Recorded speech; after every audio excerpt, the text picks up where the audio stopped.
page 16, 4 lines from the top of the page. The topic of today is mainly Ilchot Nidui. Nidui, meaning ostracism. Especially in the communities that they follow the halakha, the bet din.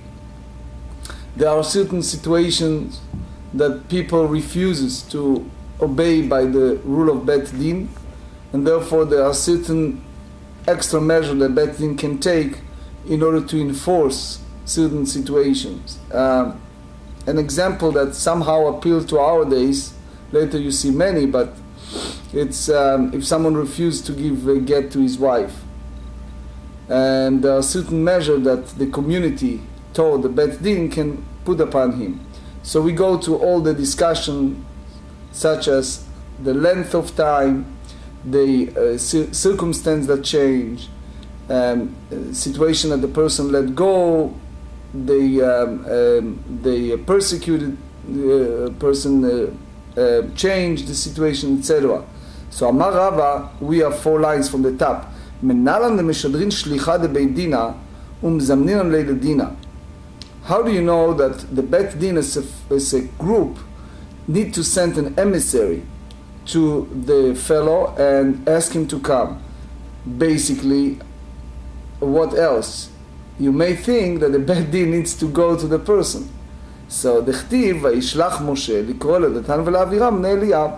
The Torah said in the book of Bamidbar, book of Numbers, chapter 16, they said that when it was a famous conflict with Korach and his assembly, Moshe Rabbeinu, Moses, went out of his way and he sent an emissary to call them. So meaning Moshe Rabbeinu is the leader of the generation. He did not went by himself. He sent someone on his behalf to go and ask them to come. So here you see a different view, actually disputation, between Nimukei Yosef and the Ritva.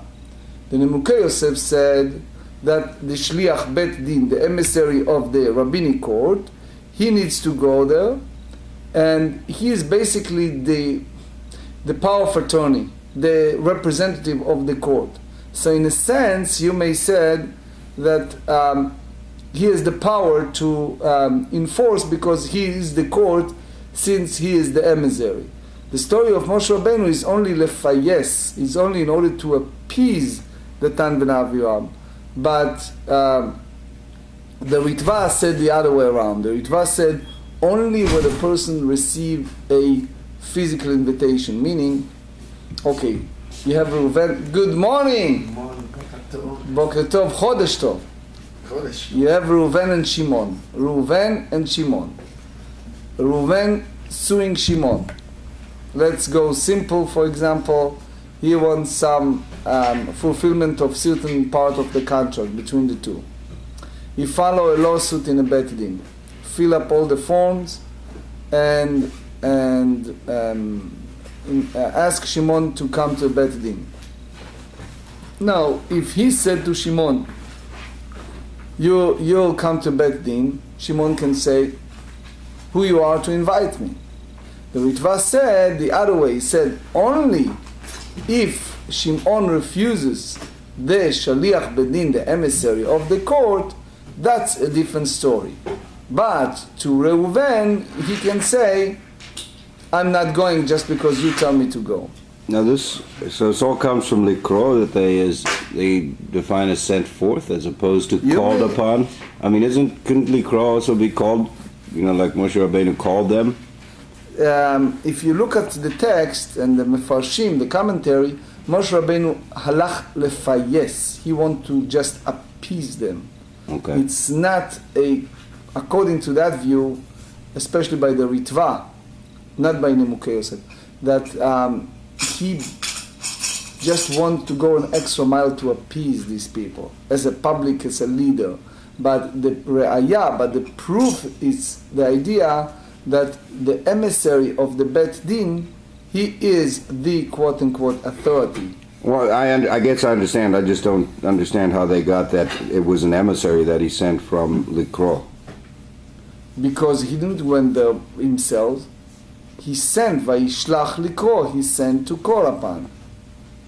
So what does it? I mean, again, I'm sorry. If you formulate Vayishlach Moshe. The Bet Din himself. So it's a Vayishlach. Okay, before the Bet Din himself not go. They send someone. It's a Vayishlach. Yeah. Okay. How do you know that they call upon the court has the right to summon, to subpoena someone to come? דכתיב ויאמר משה אל קורח אתה וכל עדתך. Because Moses said to Korach, you and your assembly. So since he used this term, אתה וכל עדתך, so לקמד גברא רבא. So how do you know that he appeared before a certain dayan, certain judge? דכתיב לפני השם. That's another point, עוד עניין, which is you needs to go before the dayan. How do you know at uflania? How do you know that the shaliach needs to say clearly? The Ritva explains that you and the other party, you meaning Shimon with Reuven. So the chtiv, because it's written ata vahem v'haaron, you and them, meaning Korach and his assembly, and the other side is Aharon. Now it's important to know that there is a disputation between the Shach and the Birkei Yosef. The idea is, you see it in a Bet Din of Rav Nissim Karelitz in Neibrak. So they have the specification, and on the bottom of that page it's written what exactly the issue you want to discuss in a Bet Din. So the question is, what exactly involved here? It may happen that one party said, you know what, I don't want to go to court, I don't want to go to that aggravation, let it go. You're willing to take the loss. Or another option, that the party needs to have time to prepare himself for the court session. So the Shach explained, Shach in Choshen Mishpat Yud Aleph, he explains that you have to say clearly what's the subject, what's the matter that you like to have a discussion. Like, as I said, in Rav Karelitz's Bet Din, you see on the very bottom of the page, it's written, what's the subject you want to have in a court session. Birkei Yosef, however, said, you do not need to say the subject in advance, you just need to appear before the court. So in a way, from this sugya, you see here a re'aya, the Grot Moshe, the Rav Feinstein said in Choshen Mishpat Bet, that he's a raya to what the Shach hold. That you need to be specific what's the subject matter you want to discuss in a Bet Din. Another question is, the Kavinan Zimna. How do you know that they need to give him a time to prepare himself and not to call upon him to come immediately to Bet Din? In other words, if it's a daddy and mommy, right, you have two kids that fighting, so sometimes they force the parent to be a judge, right? Come right away and make. Here, when it's a serious matter, when it's come to court, you need to give time to the people to prepare themselves, all the claim, all the papers, all the homework, right? Dechtiv machar, because Moshe Rabbeinu said, you have the next days, you have enough time to prepare yourself if you have anything to say in that matter. Next question is, Zimna batar zimna. How do you know that they give him a second chance? As you know, a person gets a subpoena by the court, right, Gilbert? Mm-hmm. So it's a first one, and then you get a second one, if you don't respond to the first one, right? Yeah. So how do you know it? So Rashi, I explain in my book, today I'm going to use it a lot, Biura Klomar Berashi al Hashas. So Rashi here used the word Klomar twice. He said, קראו שם שמתה, כלומר שמתה לפרעה שהעביר המועד, כלומר שהעביר אותו מועד ששמו אחר מועד ראשון. So here, there is a disputation between the Rishonim. The Ran have his own view, what exactly happened in Paro, because the text said, קראו שם לפרעה מלך מצרים, שעון העביר המועד. So not necessarily the meaning is, he's not coming. The Nebuchadnezzar came the second time. It wasn't the first time. The Ritva have a different view. The point is that sometimes, let's face it, the person have all kind of situations that he cannot appear to the court, the first session. Can be health issue, can be family issue, can be preparation issue. You cannot say that he is against the Bet Din or follow some notion against the situation just because they invited him. I spent tremendous amount of time explaining these two tribes, Klomar and Rashi, and I urge you to go and read it because by all means this is a long daf and I cannot go on with this, but in general there is a disputation with explanation here and there are two Klomar, so it's a lot to discuss. Anyway, its main thing is the Ran, on the other hand is the Ritva. Another question, Umenalan de'im mitpaker beshlicha de beit dina. How about if this guy Reuven, the shaliach of Beit Din, let's call him Zvulun, he comes, and this Reuven is very verbally abusive to the shaliach of Beit Din. He is mean to him. Rashi said, Klomar shechiref shaliach Beit Din, v'shaliach amar cherfani, meaning that he comes back to the Beit Din and he said, this guy is very mean to me, is very abusive. Think about it. Shaliach Beit Din, it's usually what? A fellow that either volunteer or he gets paid, but he is not getting paid to be abused, right? He gets paid to go and give the order of the Beit Din. So here the Rashi explained that it's not applied to the Shaliach himself, it's applied to the Beit Din. I think that's the reason he uses Klomar. But the Maharsha and Ran elaborates on that. Again, I urge you to read in my book. It's a lot to say about it. So the question is that Lashon Hara? The way that he described this guy. Dichtiv, they said in book of Bamidbar, chapter 16, Ha'enea anashim ha'em tenaker lo na'ale. So how do you know that Moshe Rabbeinu knew that these people, that Tan and Aviram, was so mean to the Shlichei Beit Din? Because they didn't speak directly to Moshe Rabbeinu, they talked to the Shalichim.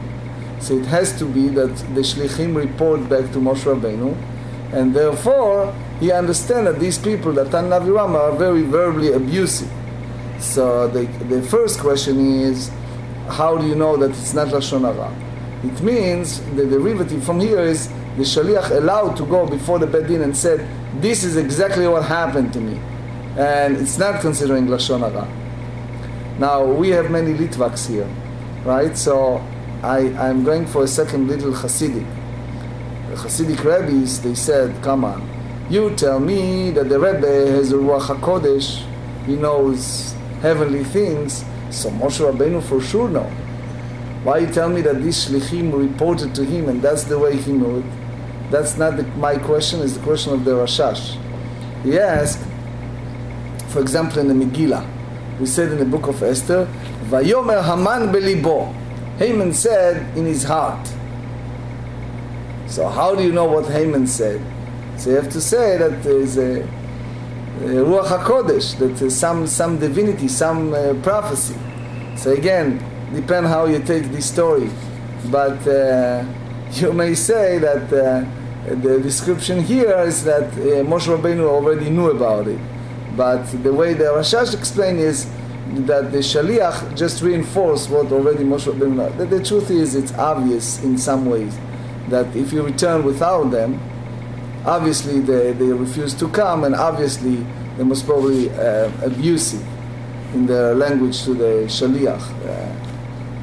If they refuse to a man like Moshe Rabbeinu,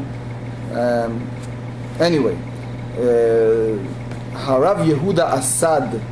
Rav Yehuda Assad was one of the luminary poskim in a past generation. So he told the story that the Khatam Sofer, the great rabbi in Hungary, asked him, it's written in Yerushalmi, in Tractate Moed Katan, that you're allowed to speak Lashon Hara for Baalei HaMachloket, for people who create controversy.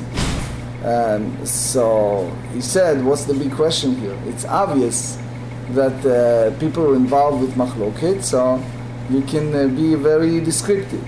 So they said we have to differentiate between to'elet and not to'elet. You have to differentiate between something that you have a result, a positive result, you have something that is a positive outcome or not. For example, trace a situation. A fellow is taking someone to a court. So you go and you tell him, leave him alone. You know that he has his moment, he didn't take his medication, he is an idiot, leave him alone, all kind of things. So in that sense, there is a school of thought that it's not considering Lashon Hara because you're creating an environment of peace between the two. Right? Anyway, that's the Khatam Sofer on behalf of Rabbi Assad told that that was the discussion with Khatam Sofer. How do you know that you put a shamta, you put the ostracism, dichtiv, oru meroz. Oru meroz. What is oru meroz? So they said in the book of Shoftim, in the Judges, chapter 5, that it's like a curse because it was Deborah, the prophetesses, and Barak, they both asked him to come to a war against the Canaanite, and he refused to participate, so they put a nidui, an ostracism against him. The haches vara, another question is the gavra rabba, which means you need to do it on behalf of the chacham, the head of the community, that rule to do it. The chtiv amar malach Hashem, which means that it's not just he said to Meroz that you are under the ostracism, but it's because of Barak. Barak meaning that it's emissary of God. How do you know that the next step after you do an ostracism is also a curse, which again it's a next step? Dechtiv oru aru. So you see here a source that it's a next step. It's not just regular nidui, but this one is oru. It's the cherem. That's the way the Ritva explained on Shavuot 36. Another question: the achil v'shatei ba'adei v'kai be'arba modidei. How do you know that anyone who's friendly with him, sit next to him in his 4 cubits, befriended with him, etc.? So you also put ostracism against him. Lichtiv oru aror yoshvea, meaning even people around him, meaning you totally want him to be out of the picture. Another question: how do you know that you need to publicize the deeds, the bad deeds of this guy? Because they said ki lo va'u le'ezrat Hashem, because these people did not come to help. V'amar Ula said ב-400 שיפורי שמתי ברק למרוז. Here he said, again, this is the language of Talmud, they said that in a 400 shofarot he put a nidui, ostracism, which means that it was in a huge public, it's like you broadcasting it. Ika de amre gavra rabba, because Meroz was a great man, meaning he was one of the general in the army. Ve'ika de amre kochava hava. So Rashi said that it was a mazal, a special memune ala mazal, someone who is in charge for him. So that was name of a star, meaning that he did not come to help against others. The shenemar min shamay nilchamu hakochavim im silotam. That's they said in the book of Judges chapter 5. Now we go to the next step. How do you know that the Bet Din has the power to punish those who refuse to follow them? Again, we are speaking about community that follow the Bet Din, that agree upon whatever the Bet Din decided, which by the way, there are communities like that today. So the Bet Din can go ahead and do the next step, which is they give away his property. Meaning in our, no comparison, but in a federal court, It's like the court go next step and put foreclosure or notes against his property.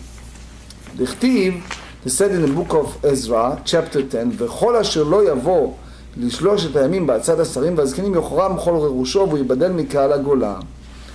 Ezra and the people around him, the great people of the generation, they call upon people to get together in the 3 days, and they ask people to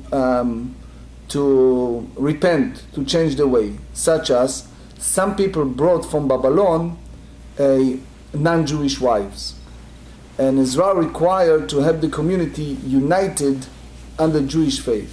So he said those who refuse to cooperate, they put them under ostracism, which means they give them a 3 days period to get together and prepare themselves, and then in the 3 days, if they don't follow, then they put both ostracism and also fine. One of the idea of fining is that they give away their property. In other words, they declare, the Beit Din declare that the property that they own are ownerless. So minalan denatzinan. How do you know that the Beit Din can go ahead and force or enforce velaitinan umachinan, that they issue a curse, etc. Vetalshinan se'ar umashbihinan. So Chazon Ish said that the power of the Beit Din is, regardless if the person accept or not accept, the moment the Beit Din declare chal alav shvuah, he is already under that oath on ostracism. That's part, by the way, what we said before Yontev. If you look at the nusach of the annulling vows, that's part of that. The chtiv, because they said in the book of Nehemiah, chapter 13, va'ariv imam, va'akalelem, va'akem mehem anashim va'emretem va'ashbiyem. You see here a source that he said that I did all this process. I fought with them, cursed them, etc. ומנהלן דחפתינן ועשרינן ועבדינן הרדפה. How do you know that you go to the next step, which is physical? דכתיב, he said in book of Ezra, chapter 7, הן למות הן לשורשי, הן לאנש נכסין ולאסורים. Meaning that he put them in such a way that whoever not follow, he can uproot his source, he can punish with monetary, etc. Mine לשורשי, what does that mean to my root? אמר עד אמר נחמיה בר ברוך, אמר רב חייא בר רבין, אמר רב יהודה הרדפה, which means that they persecute. מה הרדפה? אמר רב יהודה ברב שמואל בר שילת בשמי דרב, מנדין לאלתר ושונים לאחר 30 יום. Meaning that you put him under ostracism right away, and you repeat that if he's still stubborn, another after 30 days. ומחרימין לאחר 60. And then you put total Yecherem, which means total ostracism after 60 days, which means there are 2 periods of 30. אמר לרב הונא בר חיננה, הכי אמר רב חיסדא, מטרין בי שני וחמישי ושני. As you know that the Beit Din session was Monday and Thursday, so they have each session, they sent him a warning, and here the Gemara said in Bava Kama 82 that was the days that the Beit Din have the sessions, the days that we read the Torah.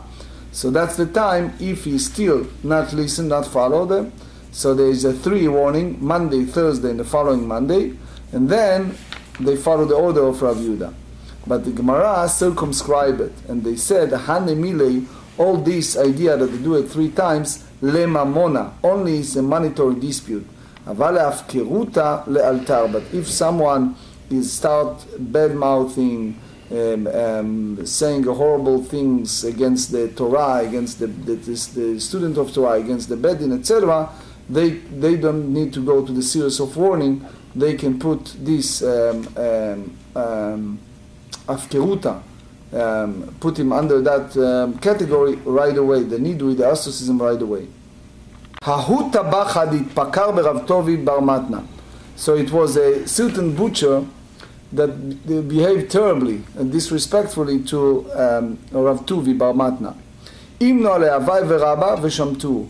So the great sages Abai and Rava get together and they put him under ostracism. Lesof azal paiseh lebidini. So this butcher came back to Rav Tovi and he appeased him. Amar Abaye echel la'avid. Okay, so let's talk in our simple language, okay? You have a guy, he's a butcher. He needs to make a living, right? He insulted someone. He feels that people stay away from him because they declare ostracism against him. He's losing his business. He's now coming back to Rav Tovi and he apologized, right? Now the question is, how you treated him? You said that since they put under ostracism, it's applied to 30 days, or the moment that he said and he apologized, it's over. So they said, Amar Abaye asked, how should we treat it? Lishrei lei lo shamta letlatin yomin. As we said, that Rashi explains that Abaye hold that the minimum of ostracism, which we discuss later, it's 30 days. On the other hand, lo lemeishrei lei kabau rabanan lemeyal. Wait a second, we need to buy meat from him. And if we not reconcile it, guess what's going to happen? The sages wants to buy meat and they stop. Right? So how should we treat it? Amar lei, Abaye said, Ravidi baravim, midish mi alach beha. Did you learn from your teachers? So, Amar lei, hacha amar av tachlifa baravim yamar Shmuel.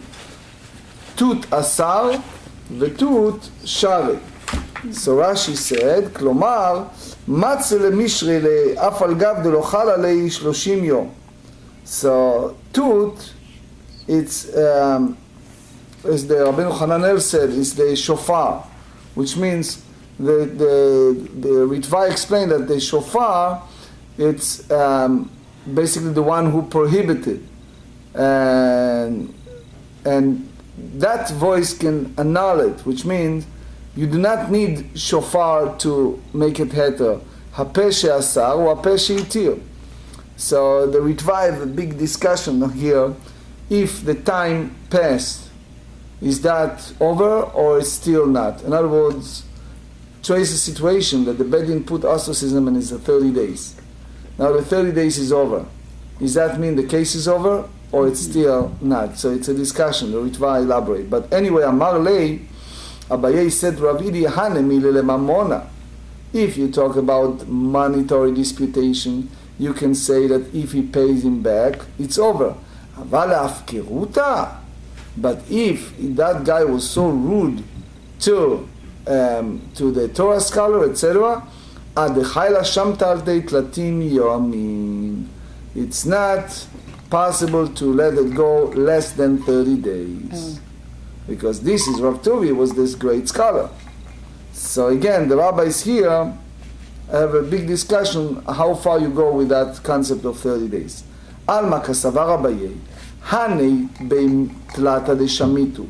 If you have 3 dayanim, 3 judges, that they put ostracism against individual, lo atu tlata achrina v'sharulei. So trace the situation. Reuven, Shimon, and Levi sitting in a bet din. They put Yehuda under ostracism. Okay? Now you have 3 new dayanim, Dan, Naphtali, and Gad. The 3 dayanim, they cannot abrogate it. They cannot annul the previous decision. Di ba'alehu. Here is the discussion. Hani beit lata de shamitu. If you have a bet din of 3 that they ostracized against someone, Mahu, what do you do? Lemeite tlata achrinei v'sharulei. Can we have another 3 dayanim that come back and release him? Tashma menudeh lerav, menudeh latalmid. Menudeh latalmid eino menudeh lerav. So we learn common here, the one who was ostracized by the teacher of Torah for having acted disrespectfully toward him is considered ostracized with regard to the students. And the leader must keep his distance from him. That's what we talk about 4 cubits. However, one who ostracized by the student, it's a different story. It's not considered ostracized with regard to the teacher. It's 2 different categories. Another one, menudeh le'iro, menudeh le'ir acheret, which means if it's the same city in that size, so it can be under nidui. Ritva explained that that's not applied to the city that is larger. Menudeh le'ir acheret and no menudeh le'iro, which means one city cannot put ostracism for the other city. especially if the size of the city is different. Menudeh lanasi, menudeh lechol Israel. The one who ostracized by the head of the Sanhedrin, the Nasi, is considered ostracized with regard to all the Jewish people. Menudeh lechol Israel, no menudeh lanasi. But if someone is ostracized by the whole nation, is not to the head. רבן שמעון גמליאל אומר, אחד מן התלמידים שנידע ומת, חלקו אינו מופר. Wow. That's very strong. It's like a party. You have three partners in a party. You have three dayanim. Reuven, Shimon, and Levi. Okay? They have 33.3 share in a stock.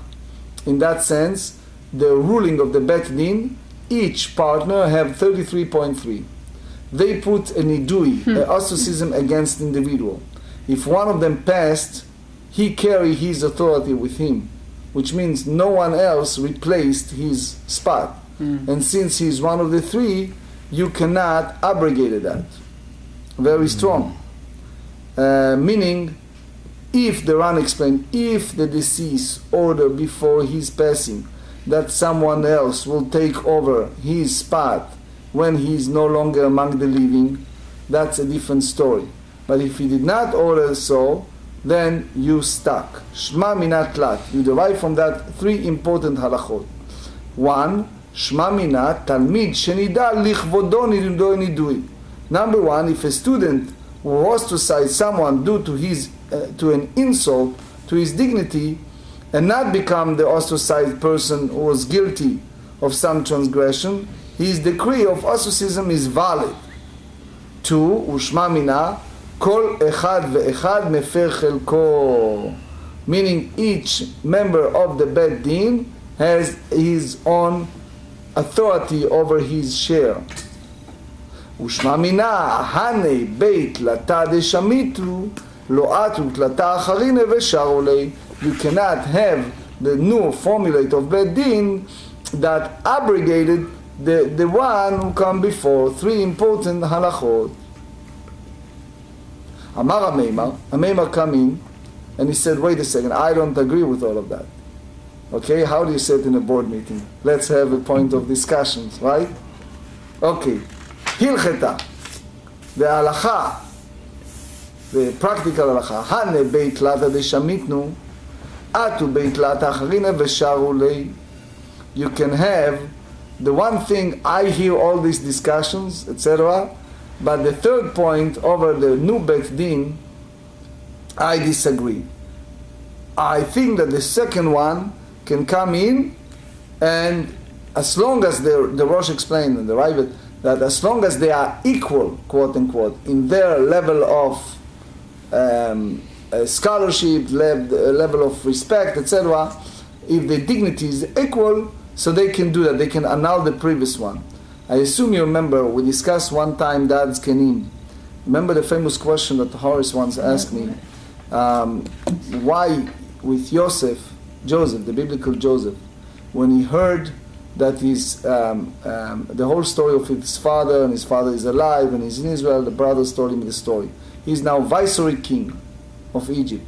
So why he's not sending a message to his father and tell him, I'm fine, I'm alive, I live in Egypt, everything is fine, etc. Why he let his father mourn over him while he is in a strong position?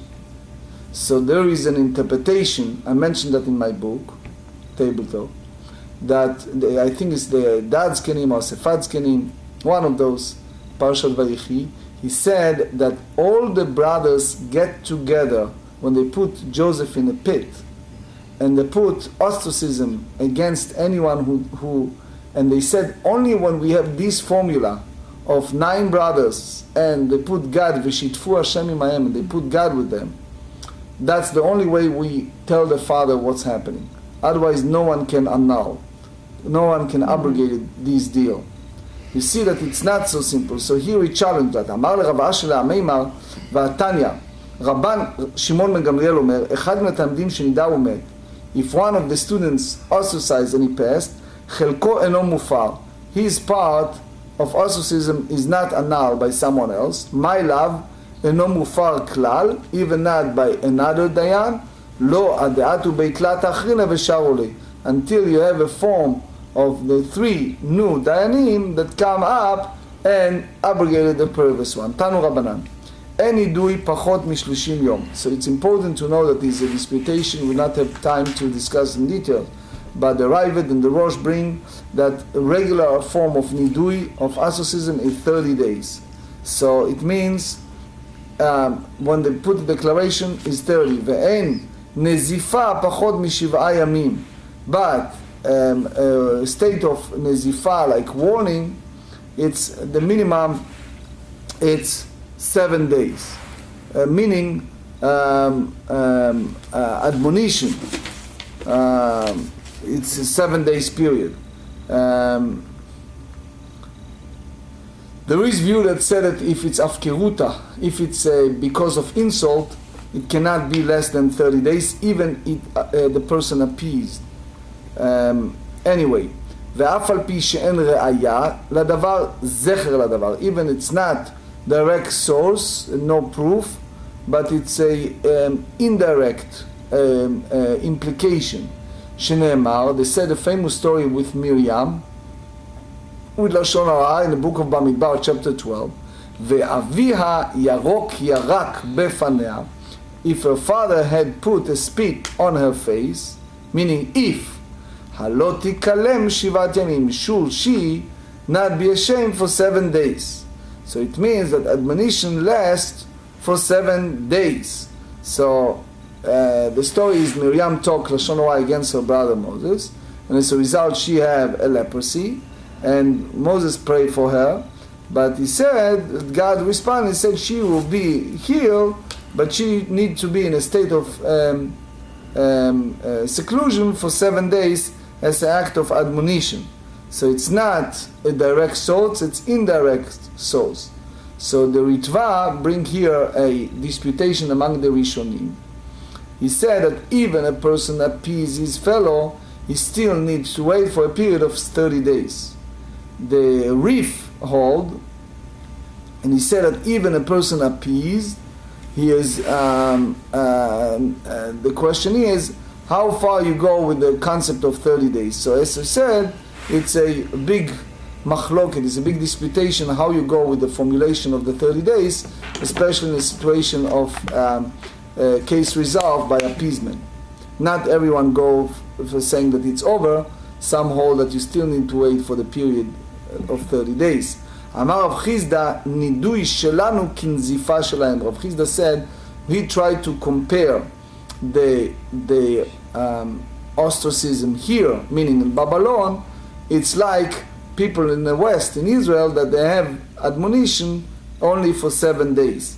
ונזיפה דידו 7 ימים ותו לא, you're going to tell me that over there in Israel, it's only, when they put admonition, it's only for 7 days and not 30? והרבי שמעון בר רבי, ובר כפרה הבו יתווה וקרגרסי. It was those sages that come and studies. This Shimon, Rabbi Shimon, is son of Rabbi Yehuda Nasi, and he studied with Bar Kapara, 2 giant sages. And they have a problem, Kasher Ushmata, they have the discussion, and all of a sudden they turn to a place that was very difficult for them to understand. They stuck with some question. אמר לרבי שמעון לבר כפרה, דבר זה צריך רבי, which means for this matter I need to ask Dad, the Rabbi Nasi, because it's very complicated subject. אמר לבר כפרה לרבי שמעון, בר כפרה said to him, ומה רבי אומר בדבר זה? He says, your father is not going to solve this. It's very complicated. It's not going to solve by your dad. Which means, he doesn't mean his father, Rashi said. He meant, there is no one can solve this. It's way too complicated. Azal amar le'avua. So he went and he told that to his father. So Rashi said, Lefi tumo ve'lo mishum lishna bisha. He didn't do it because he wanted to badmouth him. He's just said it like in a very gullible, in a very naive way. He told that to his father. So the Chafetz Chaim explained in Ilchot Lashon Hara that how come he accepted that? It's some type of gossip, right? So it's a, if you read Klal Zayin, he goes to detail to explain what exactly happened in that situation. Anyway, Ikpad. So Rebbe didn't like it and he was upset over that. And the Gemara in Sota 49 said that he was a great humble man, so for sure it wasn't personal. It's like feeling insult to the Torah, to his learning. Ata bar kapara et chazuyale. So bar kapara came, and the Gemara said in Baba Metzia 85 that Rebbe was very sick. So bar kapara came to visit him. And the Chafetz Chaim again explains that the whole idea of appeasement was because he felt bad. Amar le bar kapara ani makircha ma'olam. He says, who are you? It's like he doesn't recognize him, like he doesn't want to see him. Yada denakat milta bedatei. So he understand, bar kapara understand that he was insult. So Rashi said, Ramaz lo sheno rotze oto. He implied that he doesn't want to see him. So when he heard that, Nahag nezifuta benafshei tlatin yomim. So bar kapara felt horrible, felt bad. So he accepted upon himself ostracism for 30 days. Which means, we derive from that the act of admonition applies to 30 days and not 7 days, as we said earlier, which is the contradiction. Another one, Shuv Pa'am Echad Gazar Rabbi Shlo Yishnu L'Talmidim Bashuk. This is very interesting. Rabbi ordered that you should not teach in public Torah. So it's a discussion what exactly meant. There are some who said that that's applied to what we call Kabbalah nowadays. The rabbi says, have a strong opposition against teaching Kabbalah to public, to masses. We oppose it because people who have no background, people misconstrue. We have general problem with people even reading the Tanakh. Soon you see examples.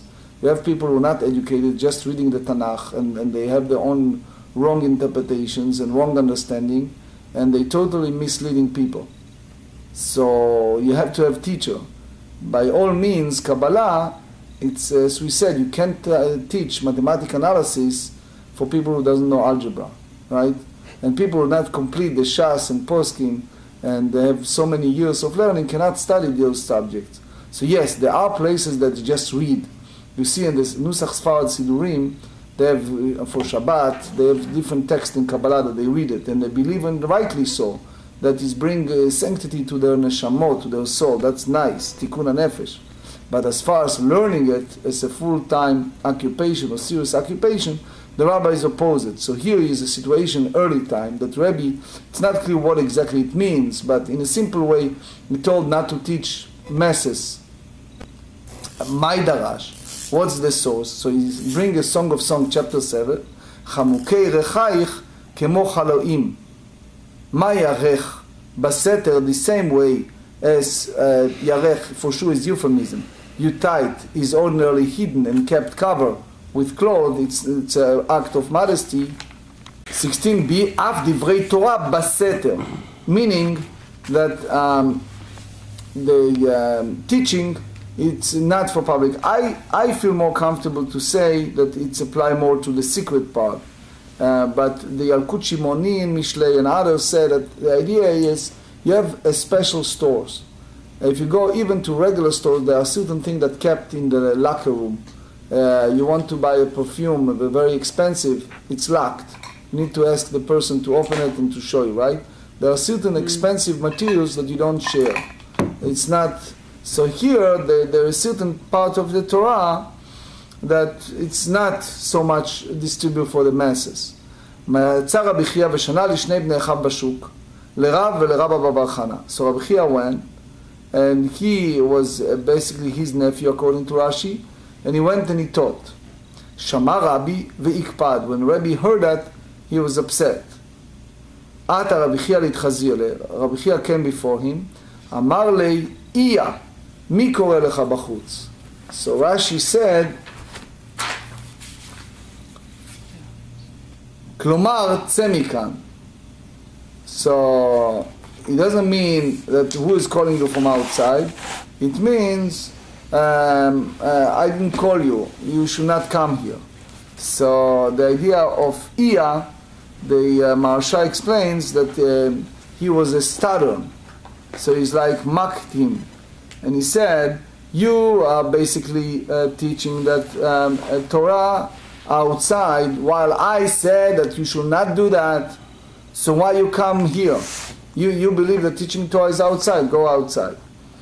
The Rashash explained, the Torah said, "Ve'avia yarok kerak befanei ha'lo tikalem." They said about Miriam.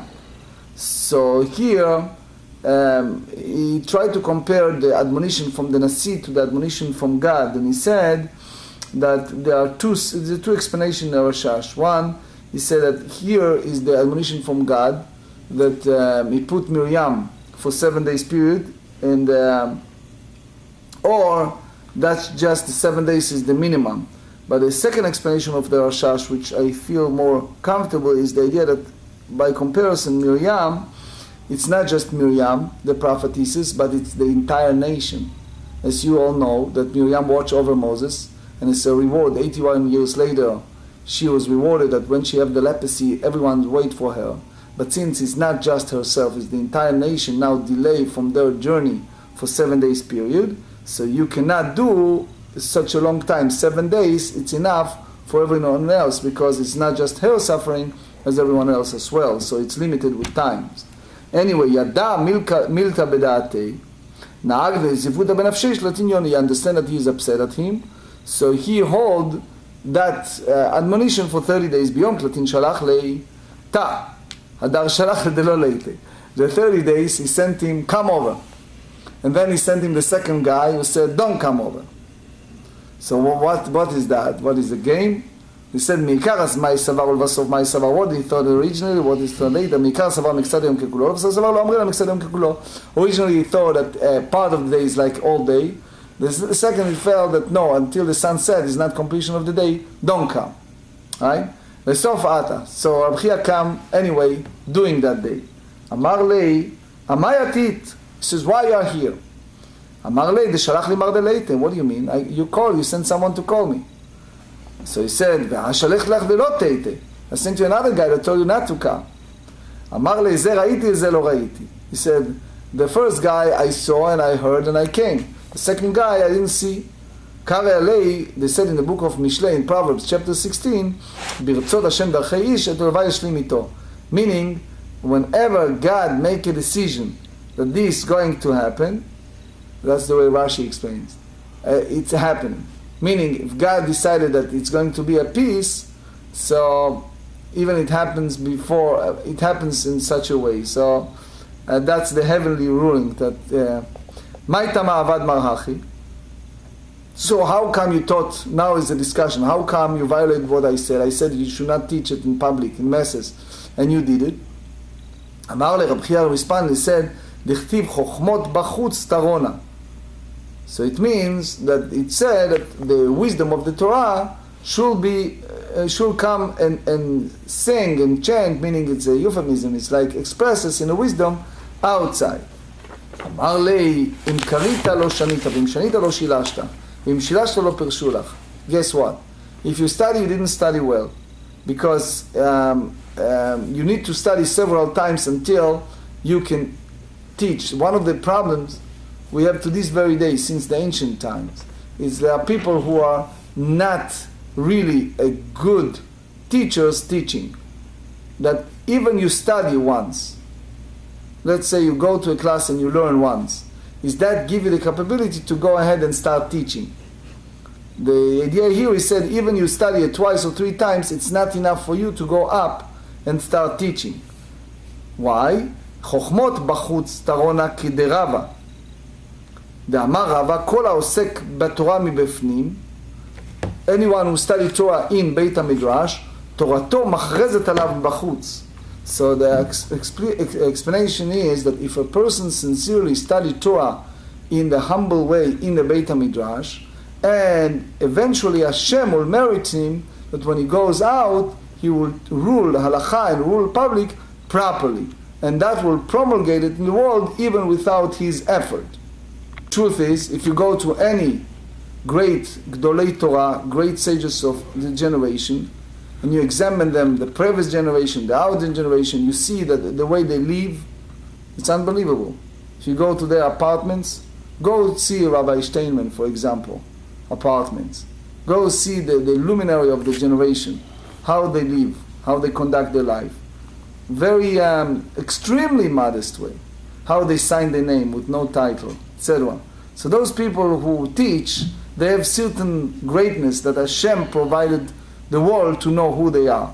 But who are you to do it? The active, but they said in regard to Matan Torah, the giving of the Torah, they said in Isaiah 48, Lo merosh baseter dibarti.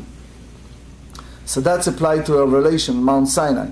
So it's, the Gemara said in Zvachim, Kuftet Zayin, they said that it was promulgated in such a way that, that God wanted to reveal himself to the whole world.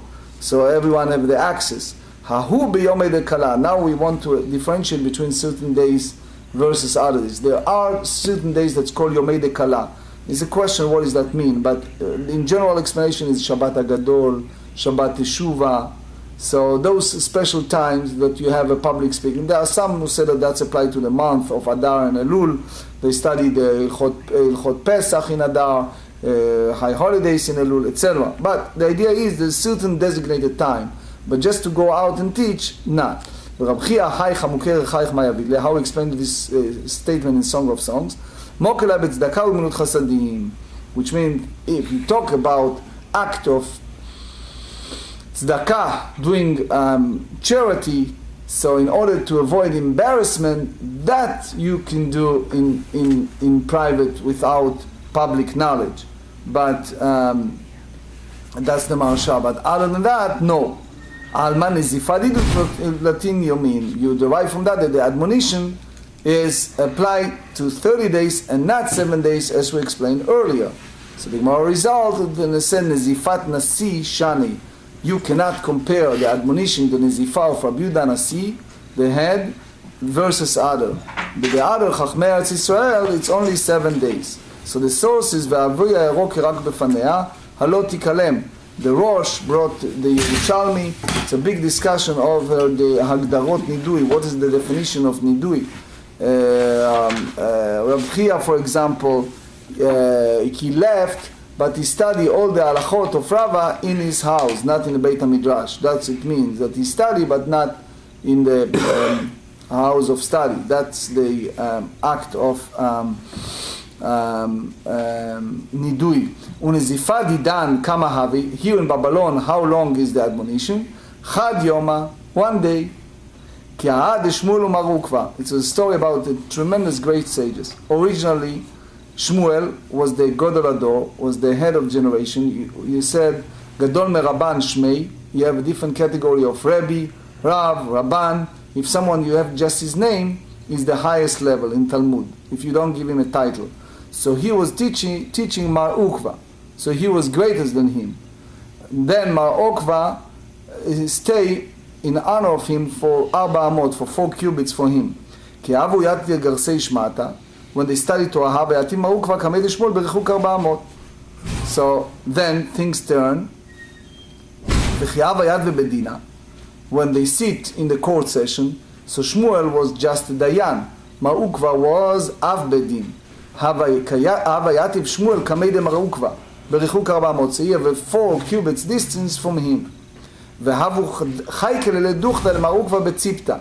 they set up in a bed din a special digging place, lower place, for him, in order for him to listen to him.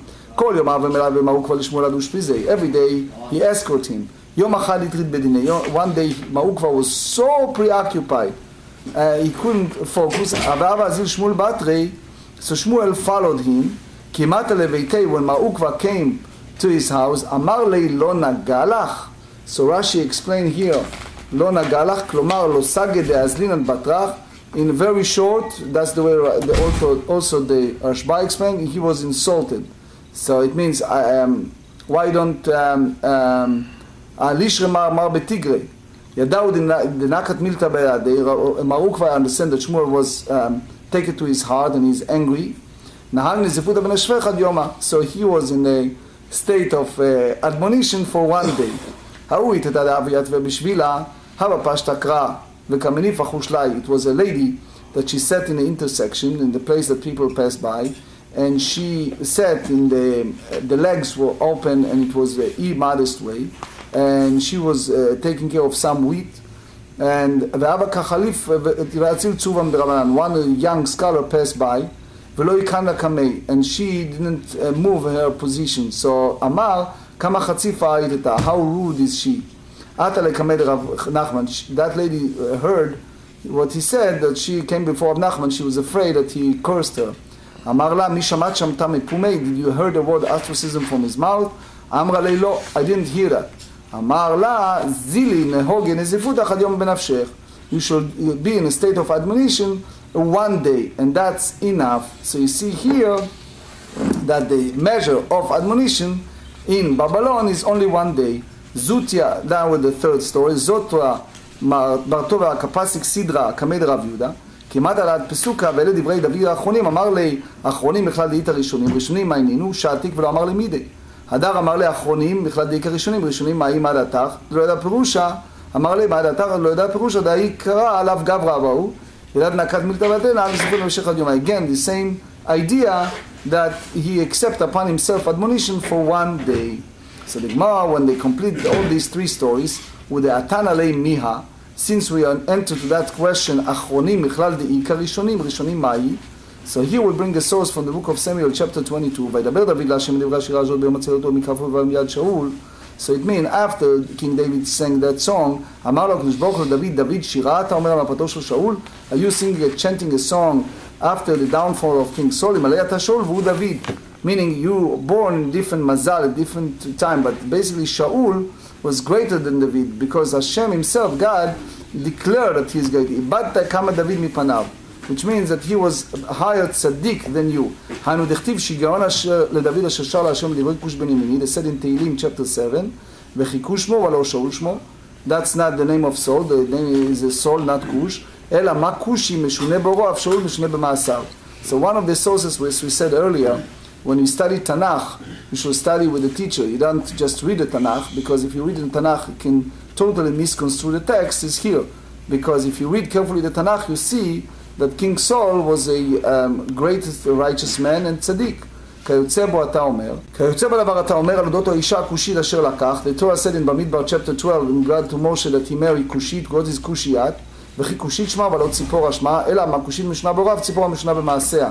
So again, you don't take it literally. כיוצא בדבר אתה אומר, וישמע עבד מלך הכושי וכי כושי שמו ולא צדקיה שמו, אלא מה כושי משנה בוריו, צדקיה משנה במעשיו. Again, he's using of euphemism to explain the text. כיוצא בדבר אתה אומר, לא כבני כושיים אתם לי, זה said in Amos chapter 9, בני ישראל וכי כושיים שמם ולא ישראל שמם, אלא מה כושי משנה בוריו, וישראל משנים מעשיהם כל האומות. So here you derive the whole concept of using a euphemism, but again, as we said, you cannot read the Tanakh literally. You must have a observant, God-fearing person to teach you the Tanakh in order to understand the text. You just cannot read it for fun, literally, and think that you understand what.